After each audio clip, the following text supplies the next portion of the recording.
زمان عزتمندو د کوم کتاب د خاتمه په سلسله کې متاسو راجمه یو دا معمولی کتاب نه ده، ډېر عظیم شان کتاب د بخاری شریف.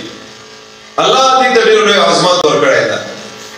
علماء کرام فرمایي اصح الكتب بعد کتاب الله صحیح البخاری. کتاب الله نه بعد صحیح ترین کتاب پروي زمین باندې کدا بخاری شریف ده.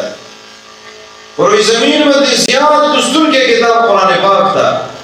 اغینا بعد به دویمه درجه بخاری شریف ده الله ورکړی ده. په دې کې دا مقام او عظمت الله ورکړی ده په څه بنیاد باندې ورکړی ده. حافظ ابن حجر اسقلانی رحمه الله فرمایي امام بخاری رحمه الله دا کتاب څنګه لیکلو په دې کې څومره حدیث امام بخاری رحمه الله لیکلي دي. هر حدیث نمک کې امام بخاری رحمه الله غسل کړی ده، غسل نه بعد 2 رکعات نفل کړی دي او هغه نه بعد به استخاره کړی ده، مشوره کړی ده الله سره. الله دا حدیث ما د فلانکی استاد نو اوریدلو، هغه فلانکی صحابي نو اوریدل ده، هغه رسول الله صلی الله علیه وسلم نو اوریدل ده. الله دا حدیث په کتاب کې ولې کوم نه لیکم داخلي کوم او داخلي نه کوم هغه په ځکه کې الله بیا چولې ده. زبر کو دا حدیث په دغه کتاب کې ولې کا هغه نه بعد امام بخاری رحمه الله حدیث کله قصیده په دې کتاب کې لیکل ده. علماء کرام فرمایي په بخاری شریف کې مقررات او سره کوم حدیث یې هغه د پاسه انزل حدیث دي. انزل حدیث د پاسه امام بخاری رحمه الله په دې کتاب کې لیکلي دي. تاسو خپل اندازه ولګوئ.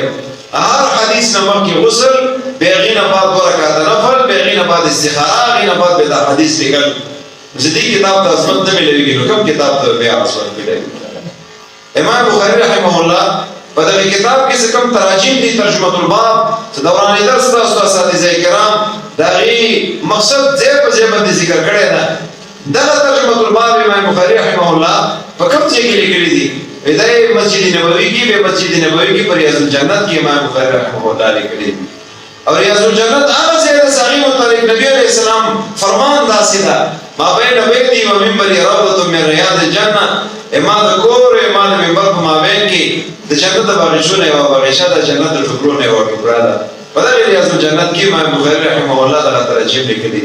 ځدی کتاب د عظمت نه ملويږي بل کوم کتاب ته عظمت ملوي. دا عظیم شان کتاب ده.